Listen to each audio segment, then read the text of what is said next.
kahit nakapikit ako, sir, alam ko yung bahay niya diyan sa Antipulo. At tuling nag-deliver ako diyan. Kasama ko si Mark Tiksay noong 2025 na. May huli akong diyan, dineliver sa bahay niya. At lahat ng mga akusasyon sa kanya ay totoo. Totoo lahat yun, sir. Huwag siyang magsinungaling sa amin dahil kitang-kita namin lahat. To be clear, sir, sino yung pinadeliveran natin sa Antipolo? Si Sir Antonio Trillanes. Yeah, meron talagang news blackout na sa mga flagship program nila sa news pa anong gabi na yon. So, meron kayong nasabi doon sa affidavit na merong mga member di umano ng media na nakatanggap. For the record, sir, can you tell us kung sino-sino po kaya yun para aware kami kung sino sila? And alam mo natin, ang dami yan yung mga libel cases na hinaharap na ngayon kasi parang deresbakan na kanyo, naresbakan nyo kayo. Pwede nyo bang sabihin sa amin sino-sino itong mga media personalities? Sir, naman sagot. Sir, sa naman, sa media coordinator, meron nabigyan dyan, pero siguro hindi namin masabi sa inyo sa off the record na sila na. Sa tamang panahon na lang, sir, sasabihin namin, sir. Kasi mainstream. yes, sir. Kasi pag sinabi namin ngayon, baka mabulabog sila. Dagdagan naman nila yung pundo nila na pagpapagagawa naman ulit ng trolls, bagong trolls na naman, sisira naman sa kredibilidad namin.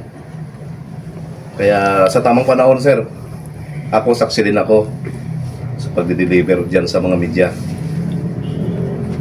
Sa house, sa mga personalidad, mayroong isang dyan banda sa Kapitolyo din, banda. Saksi ako dyan, sir. Pero sa tamang panahon, sir, ilalahad namin yan. Tanong ko lang po, curious lang po ako. Yung isang maleta, magkano po yung laman? Kasi may yun sir sa medium, large, medium large, small, medium large. So yung medium, small, naglalaman siya ng 15 to 30 million. So yung medium, lumalaman siya 40 to 50 million. Yung large, pwede siyang lagyan mo ng 50 to 70 million.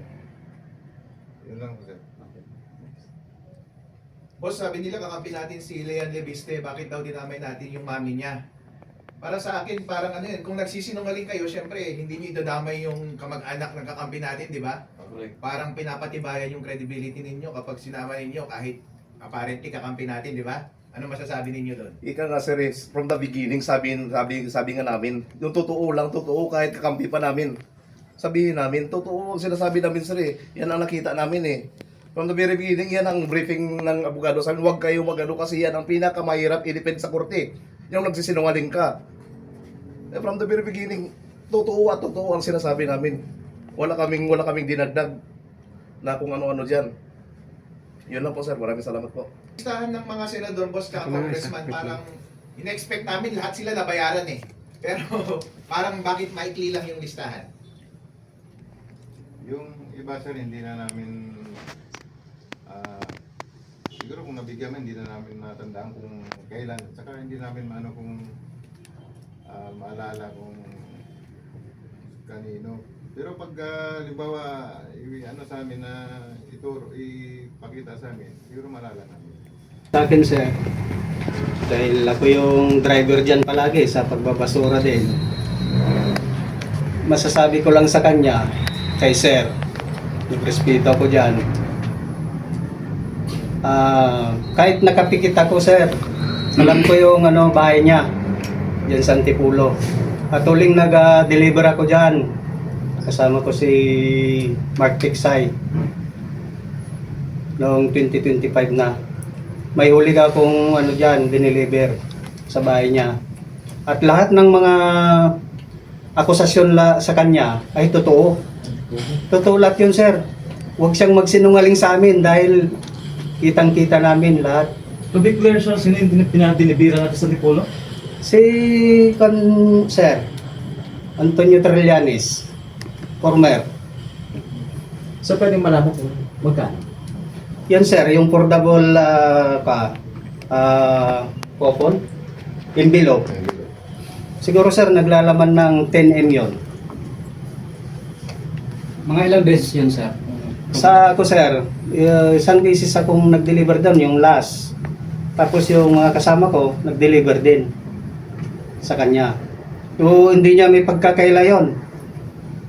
Kung ano lang yung totoo, kahit pinapasinungalingan niya yun, huwag siyang magsinungaling sir. Huwag kang magsinungaling. Dahil totoo lahat yun. Yun ang totoo dun sir. Sir, gaano ninyo kakilala si dating Senador Trillanes?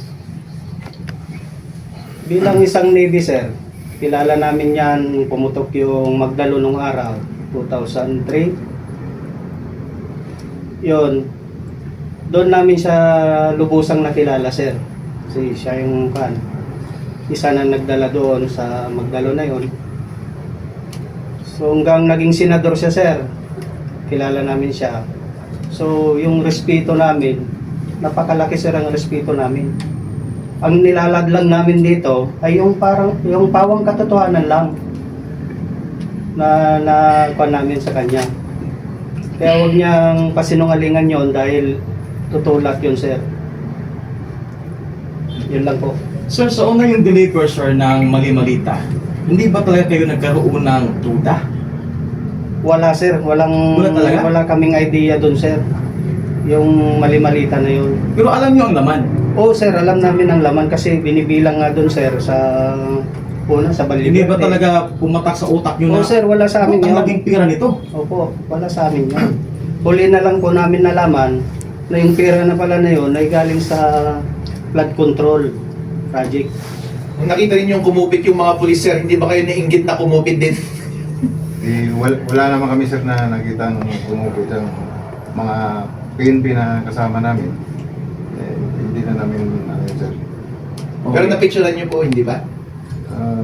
Wala sir, siguro yung fake news yun sir na yung lumabas doon na may picture na may kamay. So hindi na nakalagay sa affidavit namin yan sir. Wala sa affidavit namin. Wala sa pinabit niya yan? Hindi Wala, sir. firmado po yun. Curious ako sa binigay yung pera kay Chairman George Garcia. Anong kapalit nun? Wala naman sir, yung ano lang sa amin doon na makipag-meeting sa kay boss sa Maidas Hotel. So, meron kaming van dyan na bulletproof. Yun lagi yung may laman ng pera na standby. Sino yung boss, sir? Si Boss Stanley.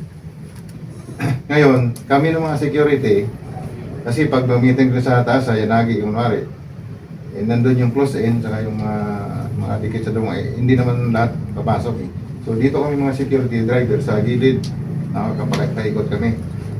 So yung sasakyan namin na may laman ng pera, so nakita namin na dumikit yung sakyan niya, saka sila niya ni Mark, saka Paul yung assistant sa sakyan niya sir. And sir, follow-up ko lang din yung sinabi kanina ni Benji.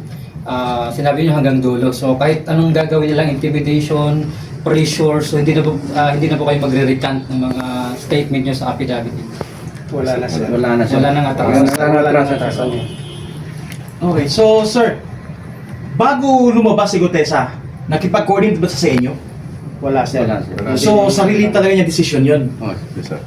So, nung nalaman niyo yun, ilang buwan ba yun bago kayo lumabas? Bago paglabas si Gutesa? Nagkaroon na ba kayo doon ng pag-meeting, ano ba tayo, lalabas ba tayo nito o hindi? Comment po. Sa amin kasi dyan sir, yung mga official namin dyan, kumbaga inuhold kami na huwag na kayo sumali doon.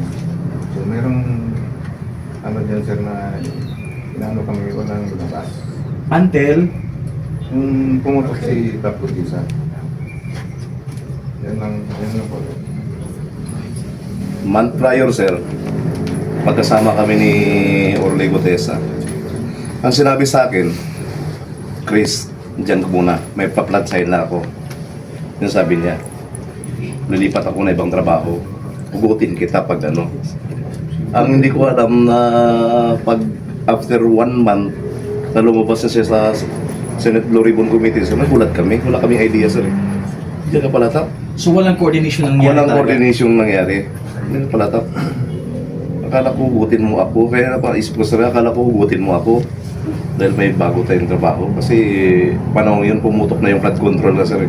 Di, in-expect na namin na mawawalan kami ng trabaho talaga. Paano ang pamilya namin? Eh, sabi namin sa kanya, baka meron kang makasampahan natin ng trabaho. Baka pwede. So nung mo kami." paglabas ni Gutisa, sir, ongoing pa yung trabaho nyo? Yes sir, yes sir. Nag